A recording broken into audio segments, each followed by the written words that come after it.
Welcome into the Illini Inquirer podcast. Took us a little longer this week to get Mike LaTulip on, but I'm happy we got him going into a weekend. Mike, we have so much to talk about here on the Illini Inquirer podcast. King Kofi is returning to college basketball, a long-awaited return after a 3-game suspension, a huge recruiting win for Brad Underwood. I want to ask you a little bit about that. And a big-time tournament in Kansas City, kind of the focal point of this non-conference for Illinois.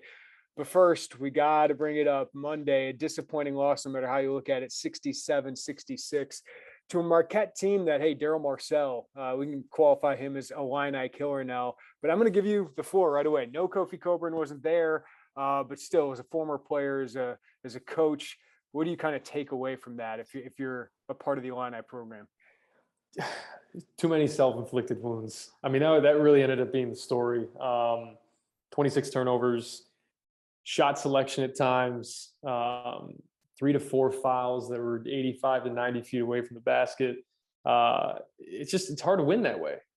It is, especially on the road, right? Especially on the road against a high major opponent, against an opponent that is trying to find their identity, against an opponent that now has a coach that his identity has been creating that, no pun intended, havoc. Like Shaka Smart has done in the past. And, and especially without your National Player of the Year candidate. I thought that reared its head much more in that game than it did in any of the other games prior. But, and we'll get into the nuts and bolts of it, but Illinois was the better team. Like they're the better team. And it would be a completely different story if this was one of those, man, we just don't have the guys. Right? Like we don't have enough talent. We don't have enough skill. We don't play hard enough.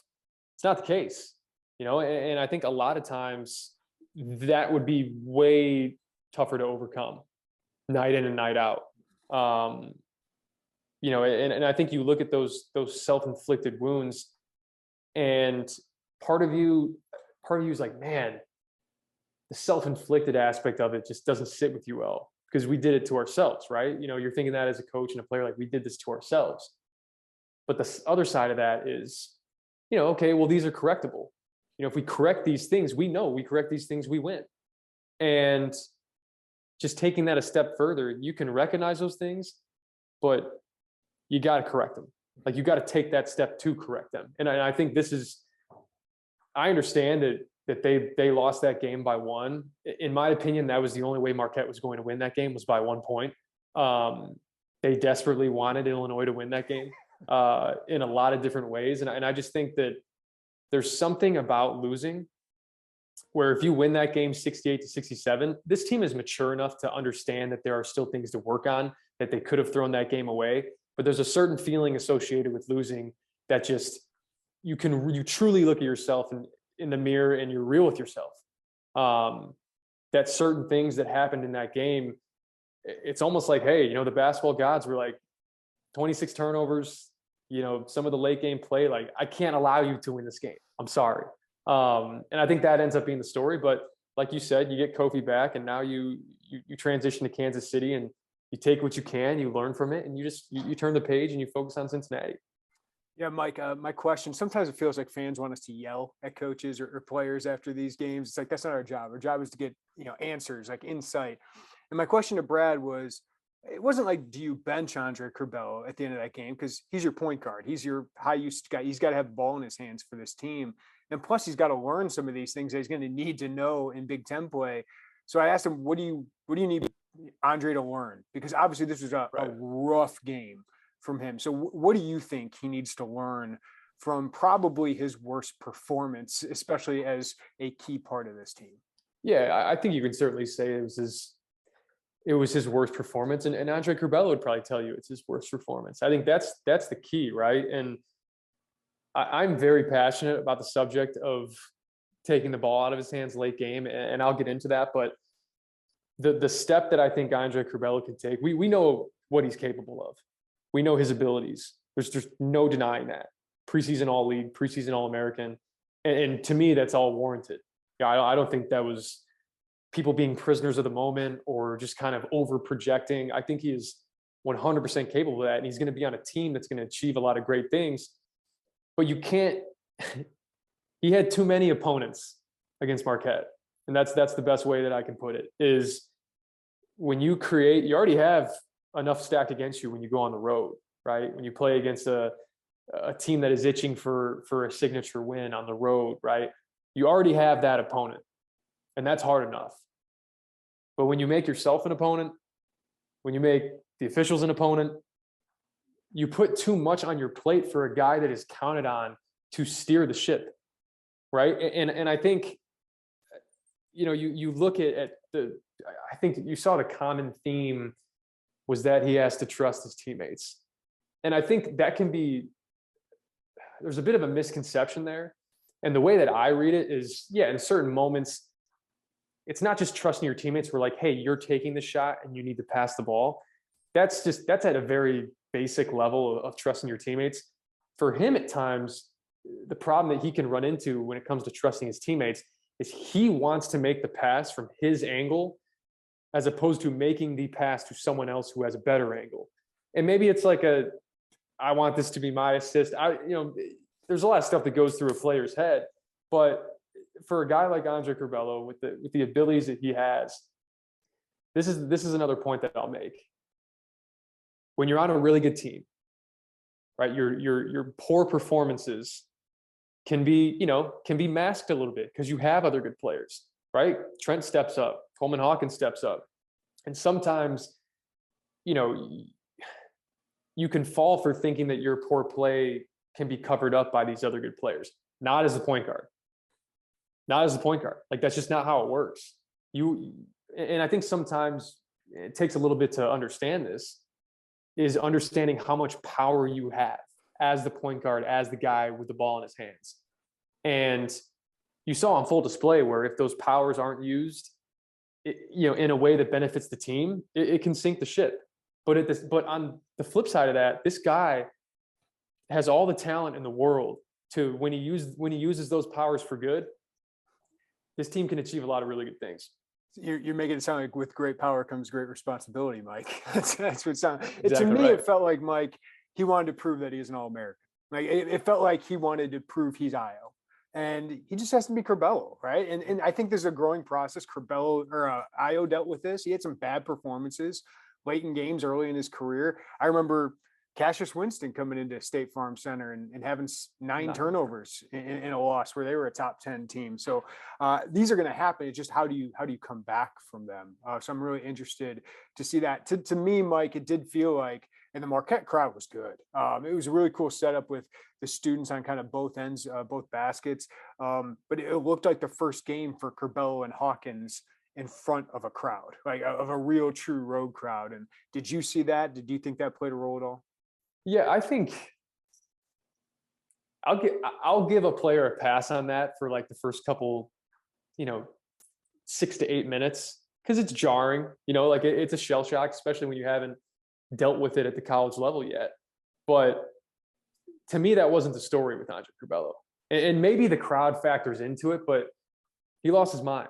He lost his mind in the second half. And if you stick around for the film breakdown, I'll show you the exact moment it happened. Where it really went south. But no, I mean, and you could see Coleman Hawkins was sped up. At the beginning, he was turning over a little bit. But Coleman Hawkins, here's the difference. Coleman Hawkins can be a loose cannon at times too. But that's kind of built into his role. He's the fly around guy, keep balls alive. And like, you can have that sort of makeup as your personality, but as the point guard, you can't have that. So the louder the crowd gets, the more they get on you. Like, you can't have these personal vendettas out, to prove people wrong. And you saw that. I thought and this is where he, last year compared to this year, you see a lot more predetermining what he's going to do on a possession, where last year I thought he had a lot more, inventiveness, where it was like, I am reading the defense and making the play. Now you start, and this is the part that where, when you have more responsibility, especially as a scorer, you start to try to find that balance, right? Okay, like, do I need to score this possession? Do I need to? But it still all comes back to reading what's there and being okay with the good pass and not trying to prolong things to get the great one, because it may not happen, and it may turn into a turnover. But I'll make this point before we transition and before we move on. the get the ball out of his hands at the end of the game narrative. This is something I'm very passionate about with Andre Curbelo. This is much less of a get the ball out of his hands thing and much more of a just make the simple play thing. And with a guy that has that type of ability, preseason All-League, preseason All-American, you'd much rather just, have to rely on him to do those things because he's proven that he can do it, as opposed to trying to move things around. I get him off the ball. That's too much. And you have teammates. You heard Trent after the game. They trust him, and they want the ball in his hands at the end of the game too. And here's the way that you have to look at it. You want the ball in your hands. You want the ball in the hands of the person that commands the most attention at the end of the game. And that's no matter how you feel about it, that's Andre Curbelo. It is. And in order to hit a shot at the end, to get the look that you're looking for at the end, what guy can get two guys to commit? And we saw that he's capable of doing that because about 3 of his turnovers were from just trying to dribble through said guys. Right. So at the end of a game, can you have a guy on the floor that can get multiple people to commit and get you the shot that you want? And I'll walk through it, okay? Let's say you want Trent, because I heard a lot of get the ball in Trent's hands, and we can't mistake. I said, Mike, he's got to have a touch on a possession, right? For sure. I didn't think Trent needs to have the ball and create for himself, but at some point, I thought Trent or Jacob Grandison need to have the ball in their hands on one of these possessions. For sure, and I think you're exactly right. I think the way that you can do that is utilizing Andre Curbelo in a way that commands that attention, right? He draws the guys, and then it's on him to make that read. As a coach, that's not on the coaches. You have a player on the floor that just has that much gravity. You put him in a position to deal with that pressure and make the play. And here's the thing, right? Let's say the roles are reversed. Right? Okay, we want Trent Frazier with the ball in his hands and taking the last shot at the end of the game. If it's a 1-4 low, if you have 4 guys on the baseline, maybe that works, right? You let Trent dance a little bit and then he takes a shot. Is that Trent's strength? Is that his greatest strength? It's not. But is he capable of doing it? Yeah. But here's the thing. If you run anything else that brings other bodies towards Trent, now the guy that you wanted to take the shot has to give the ball up. So you put it in Andre Curbelo's hands, because if he's off the ball, now you have a 14% three-point shooter that a guy can help off of. So if he makes the read, okay, let's walk through it. He makes the read, 2 guys commit. Now you may have an open shot for Trent Frazier. But let's say Daryl Morcell's guarding him. So now the open shot goes to Coleman Hawkins, goes to Grandison. And putting a team in rotation is so important for a last-second shot, because not only are you in a position, let's say you take the shot with 4 seconds left, 5 seconds left, 3 seconds left. That shot goes up, and because they're in rotation, now you're in a position to get offensive rebounds. Which Coleman Hawkins does pretty well. Which and Jacob Grandison does really well. Kofi does that really well. So it's not just about hey, needs to be this guy, needs to be taking the last shot. It's how can we create as many options as possible for ourselves? And to me, that starts with Andre Curbelo having the ball in his hands, because he's the one that's going to command the attention. Yeah, great stuff. I want to mention Trent. I think the story of the game would have been just how valuable he is. I think we talk about it defensively, but when Curbelo has an off night and say Kofi's there, if Kofi's there, they win that game. Obviously, there were a lot of, inside touches that I think Kofi would have finished during that game. So it's just what a luxury to have another guy who can go for 20 when you need it. We saw it last year when Io was out, and we saw it again the other night. I mean, we don't talk about him enough as potentially, I don't know if it's second team, but he could be a third team all Big Ten guy. I mean, he's good enough defensively and offensively to be one of the better players, top 20 players in the Big Ten. Well, honorable mention last year, right? He's right there, and you just see he was sensational. He was sensational in that game. And part of what makes Trent really special, obviously we talk about his ability to defend, his ability to still be more than a net positive offensively, but it comes from his focus.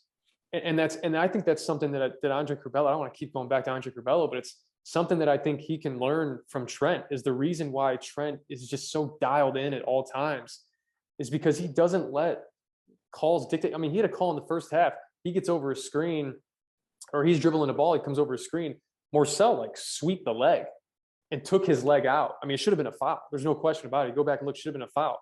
Trent falls to the ground. They call it travel. Trent, like, may have an initial, like, but give the ball back to the ref, get back on defense, because he knows he's got to lock back in for that end because of how much he's counted on that end. So we talk about the maturation. We talk about him going from scorer his freshman year to defensive stalwart, really from then on. But I think it really does, like, he's so talented offensively. And really, he has the ball in his hands. I can't really think of a better secondary ball handler to have, because, and he had a few turnovers, obviously the big one at the end. And he had one in the first half where he tried to throw a hook pass all the way across the court and it went into the A section. But he makes quick plays. And I think part of that just comes from Trent knowing who he is. And that's so important. Like, you cannot have enough guys on your team. And that's Jacob Grandison too. That's a couple of them. They know who they are and they know what their limitations are. And if you go back and watch the game, every decision that Trent made off a ball screen was in 1.5 to 2 seconds, right? Because the more he knows, the more that he prolongs that, the more trouble you can get into, the more the floor shrinks, the more guys recover. So it's like, boom, come off a screen, hit the back action, come off a screen, hit the roll guy. And he had a couple plays that were just the simple plays. They were the right plays. And I thought, he only had 2 assists in the game, but I thought he just made the right reads that led to other plays. And, he's just been such a calming influence, steady influence. I mean, whatever you want to call it. And he's a guy that truly, they're going to miss him.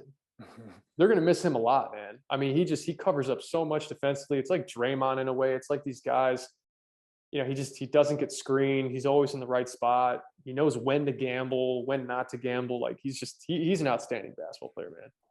All right, it's 3 games in, Mike, so I don't want to overreact. Jacob Grandison took about 10 games really to get into the mix here. Knowing that, do you have any concerns about Omar Payne or Alfonso Plummer as we see more and more of them? I'll start with Omar. I thought, I know he was the 3 for 3, 7 points, couple block shots. Like, that's pretty much what you want from Omar Payne. I don't really see him being a guy that's going to give you like 15 in a game, or, he's not like a 12 rebound type of guy, because typically he's doing the dirty work trying to either block a guy out or contest a shot around the rim. But I feel like I keep going back to Curbelo. But a lot of the turnovers that Omar Payne had in that game, he just was put in a tough spot. Like you got to understand personnel. We've seen that Omar Payne's strong suit is not having the ball at that elbow perimeter. Like, he's just not. That's not his strong suit. So, but he's another guy that I think for the most part just kind of knows who he is. Yeah. I don't. That was his best game. That was his best game. Yeah, for sure. I thought that was exactly what you need him as. Like, he sent one of the shot blocks into the block shots into the stands basically, and finished a couple dunks. Wasn't just forcing stuff around the rim. Didn't have many opportunities to do it, but I don't think he cares about that. That's what I keep going back to with guys that know who they are. Now, Alfonso Plummer is a different story.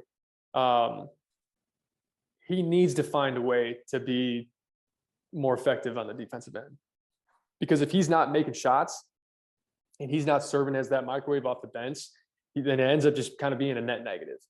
Right. And I think at the defensive end, he's capable. And we talked about before, like, you watch the clips at Utah, it's just kind of like a focus thing. It's kind of just, hey, put yourself in a position to be successful. I think Alfonso Plummer, and this is kind of how I had to combat in college. My freshman year, in practice, like guarding Ravante, guarding Kendrick, guarding a lot of these guys, I had to figure out a way. Like, I just had to figure out a way, because it was never going to be head up one-on-one, like, damn, Mike's locking them up. But the thing that changed everything for me was taking charges on the ball. And what I realized was, and Alfonso Plummer is something that he can do, you just have to be better on two slides. That's it. You may not keep up with them for 4 or 5 slides. They might get around you. But if you can cut off an angle in 2 slides, they will do the rest. And that's just what happened. Like Ravante and Malcolm, these guys, when I would guard them, you slide twice, find the angle, they'll run you over. Mm-hmm. And you know what ends up happening? They don't want to drive on you again, because they don't want to get another foul. Mm-hmm. And if you can become that guy where you're taking charges on the ball, you're in the right position, you can become more effective as a defender because he's shown time and time again that he's the guy that like keeps trying to like ride you all the way to the basket, and you're either getting fouled or laying it in. So find a way, find a way. And obviously he hasn't been the best making decisions off the ball, with the ball in his hands. We've known that. So just settling in, playing your role, knocking down shots, and then finding a way defensively to make an impact. Yeah, and I was a little bit bothered. I mean, he hit the one off the side of the backboard, which is never a great sign for your best shooter, but he was hesitant after that. They can't have him hesitant offensively because, as you said, he doesn't bring enough otherwise. This is fun. I guess it's not fun with small sample size, but maybe it's too small of a sample size. But DeMonte Williams bringing a lot defensively, bringing a lot on the glass. He prolonged so many possessions, but 4 of 20 shooting through 3 games, 1 of 5 from 3. Any concern there?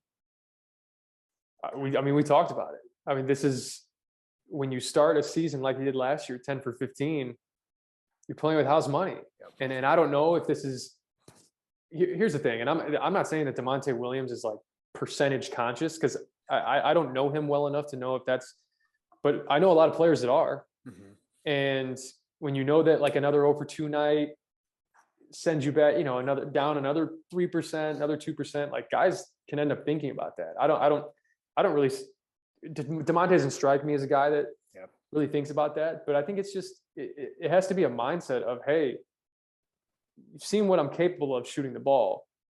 And, I can do that and I can step in and knock it down, but I'll make the point, when Kofi's not on the floor, there are less open shots out there. Yep.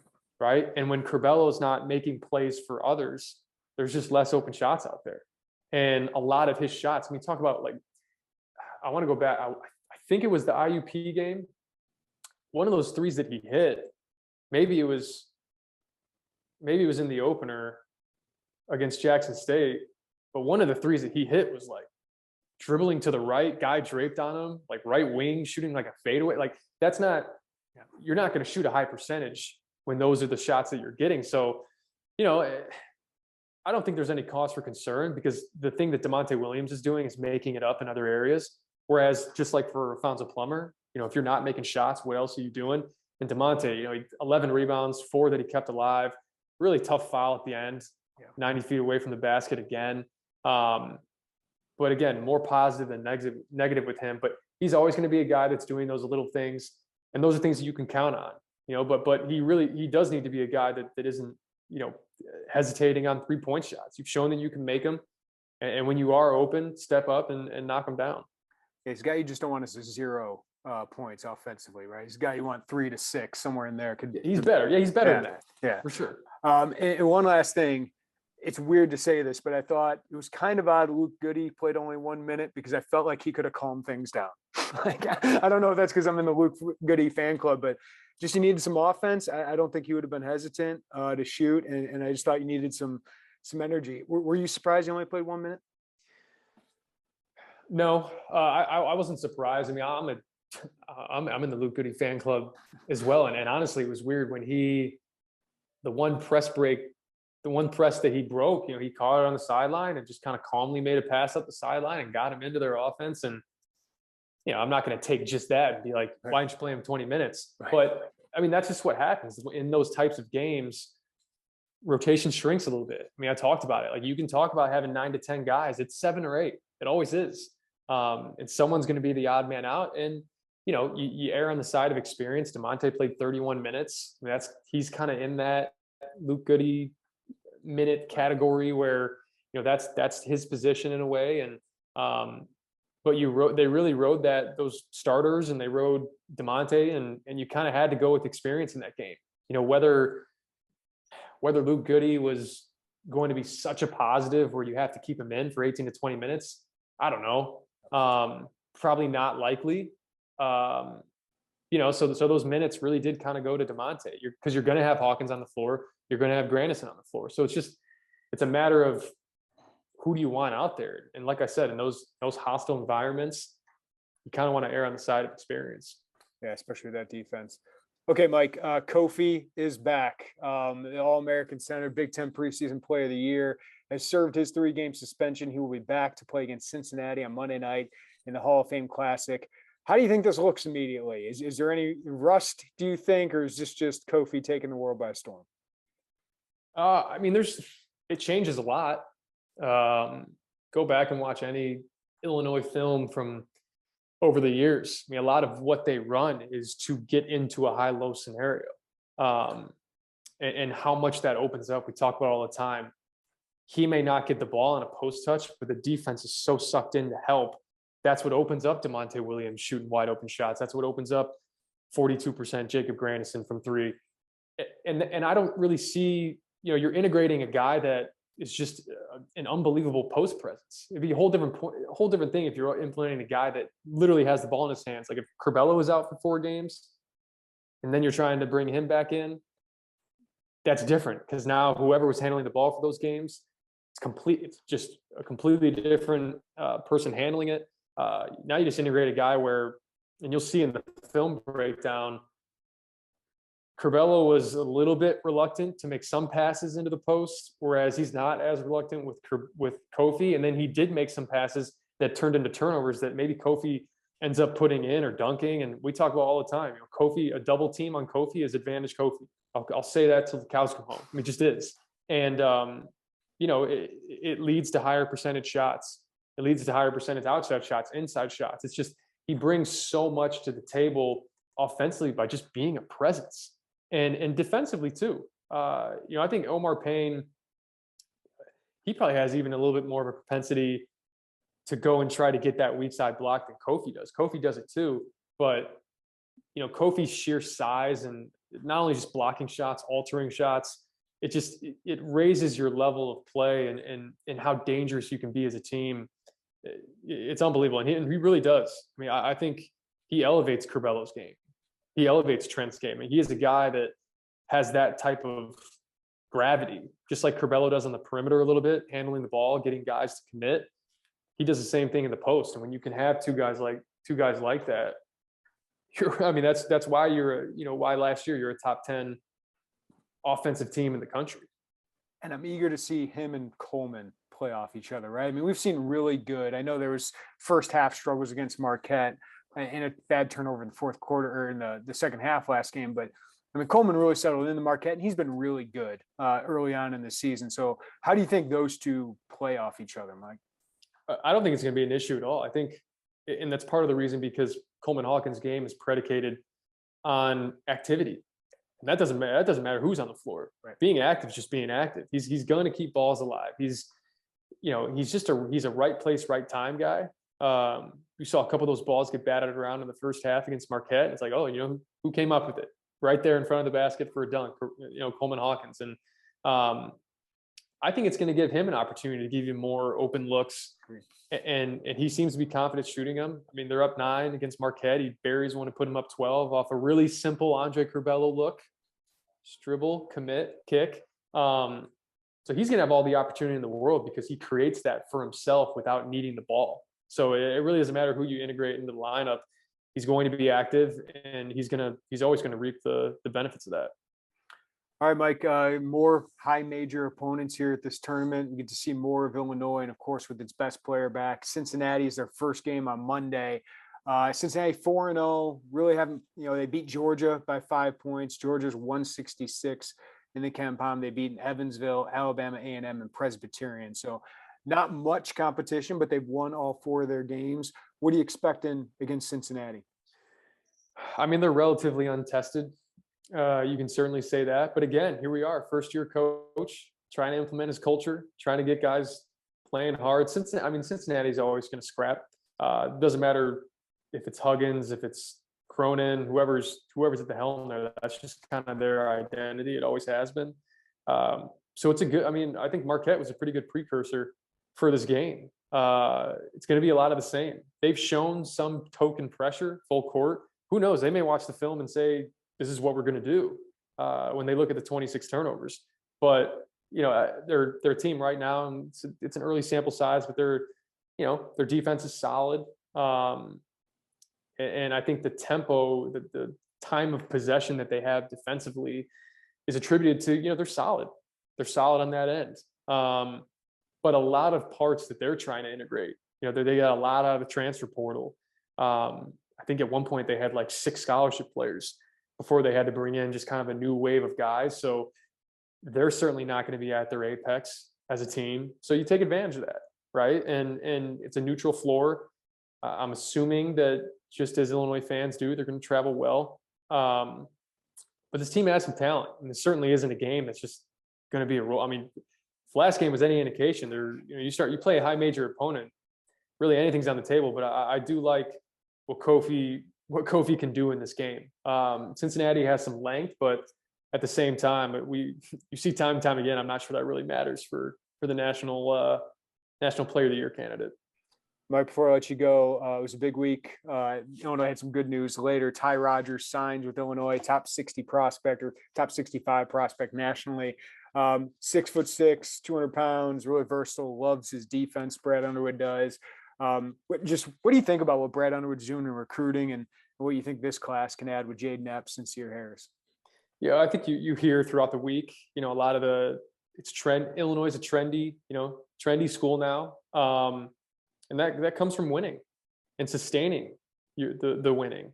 And they've done that over the years. And that's part of the reason how you get it done. And the other way too is when you're recruiting really, really good players like Illinois is, and I would assume who certainly helps. That's probably one of the best use cases out there. And part of that is not, it's not like I would assume is the first NBA player to get drafted from Illinois, but it's different than a Myers Leonard. Myers Leonard, just from the way he was projected and his measurables, I mean, Myers Leonard was going to the NBA no matter what. Right. And I'll give Myers credit. He improved an incredible amount when he was at Illinois. But I would assume, when he came in, it wasn't necessarily like surefire, one and done. He developed. And a lot of that was him and that Illinois program and the way that they meshed. And it was just kind of a match made in heaven for his development. And Chicago kid, right, that's playing for the Bulls, there's a lot of marketability there. And you look at the guys that they have. I mean, Jaden Epps the dude can fill it up. Really talented. He kind of just looks like one of those guards in the Big Ten that, as a lead guard, as a guy that can maneuver ball screens, that can get buckets, like those are actually the teams that have hurt Illinois over the years. You look over, a few years back when you're adding up all of Illinois' losses in the year. It's like, okay, Nico Mannion, all right, Cassius Winston, Anthony Cowan, like all these guys that are lead guards that can score it. That's a guy that you can add that can do that. And whether or not he's playing alongside Curbelo, like you can make that work, because if Trent Frazier's leaving, he's still doing a little bit of that right now. So you insert another guy that can score and just has that kind of dog mentality. I mean, you talk about that all the time. Sincere Harris, same thing. Same type of thing. Really good pedigree. He's coming from St. Vincent St. Mary, one of the best schools in the country. Notable alumni for sure. LeBron James and Ty Rodgers, massive get. You can't. Those type of guys, right? Like the 6'7", 200 pounds long. That's all great, and you can fall in love with the skill because he's certainly skilled. But the thing that makes Ty Rodgers is just it's another dog. Like that's another guy that brings you so much versatility defensively and who he can guard. Can guard a small, can guard a big. I mean, he can really do it all. And you're putting in a position. There's 3 guys that can make immediate impact. And when I say immediate impact, it's not necessarily each one of them is going to come in and average double digits. That's not what you think about when you think about immediate impact. Immediate impact is, I look at Luke Goody as a potential immediate impact guy, because in his freshman year, he's a guy that's in the right spots, plays hard. That's the impact that you can make, especially when you have other talented players on the team. But if Kofi's gone, if Curbelo's gone, that impact could be even greater. So it always starts with recruiting, right? And I know transfer portals I'm not saying it's made recruiting lesser, because you can go out and get game ready players, but it's still the foundation, right? I would assume Trent Frazier. I mean, it's still the foundation. Andre Curbelo, Kofi. I mean, those are guys that they didn't transfer in, right? So these are kind of homegrown guys in a sense that you churn them out, and whether Curbelo or Kofi goes off to the NBA, those are just more use cases for a team that's really, really turned into a winning program here over the last few years. And there's a storied tradition, obviously, but here in the last few years, certainly they've sustained that. Yeah, and the thing like I think is underrated about the Brad Underwood era is those guys you're talking about have stayed for 3 years or 4 years. And if you get that, it's just that sustainability becomes a lot easier. And that's what we see with Purdue, Michigan State for the most part. I know they've had their one and dones, but they just have guys, Xavier Tillman, Cassius Winston, that are there year after year. I think is just invaluable. And those seem like guys, Mike, that can do it. And as you said, you keep winning 20 plus games, making tournaments every year, then you're more likely to get the higher ranked guy, maybe add a 5-star in here at some point. Well, I think you hit the nail on the head. Guys that stay for 2, 3, sometimes 4 years, that's what prevents you from being a flash in the pan, right? The one-off season that kind of looks like an aberration where you went to a Sweet 16 or you won 25 games. This is how you stack 20-win seasons. And the point that I'll make about it is if you have Sumu for just his freshman year, if you have Kofi for just his freshman year, Curbelo for just his freshman year. These are guys that when they're second, third year players, the incoming freshmen look at them, right? And if they embody the things that you want out of your program, then those freshmen, when they are juniors and seniors, when they're sophomores, then the incoming class, they already embody those things because the guys before them have. Like that's tradition, that's culture. That's Villanova. That's a lot of these schools who do it year after year because these guys stay, and the new wave that comes in, it's either you get with it or get lost. And I think that's kind of been the story over the years and how you've seen this culture grow. And obviously it's coincided with some winning. Mike LaTulip, you're the goods, man. We'll have a lot to talk about again next week with the Hall of Fame Classic and heading into the Thanksgiving weekend and a big ACC Big Ten Challenge game after that, Arizona in the coming weeks. Get to know a lot more about this team with their All-American back as well. VIP film room for you VIP members. We're going to talk Andre Curbelo in his game, so be tuned for that. But Mike, appreciate it as always, and we'll talk to you next week, man. All right, man. Appreciate it.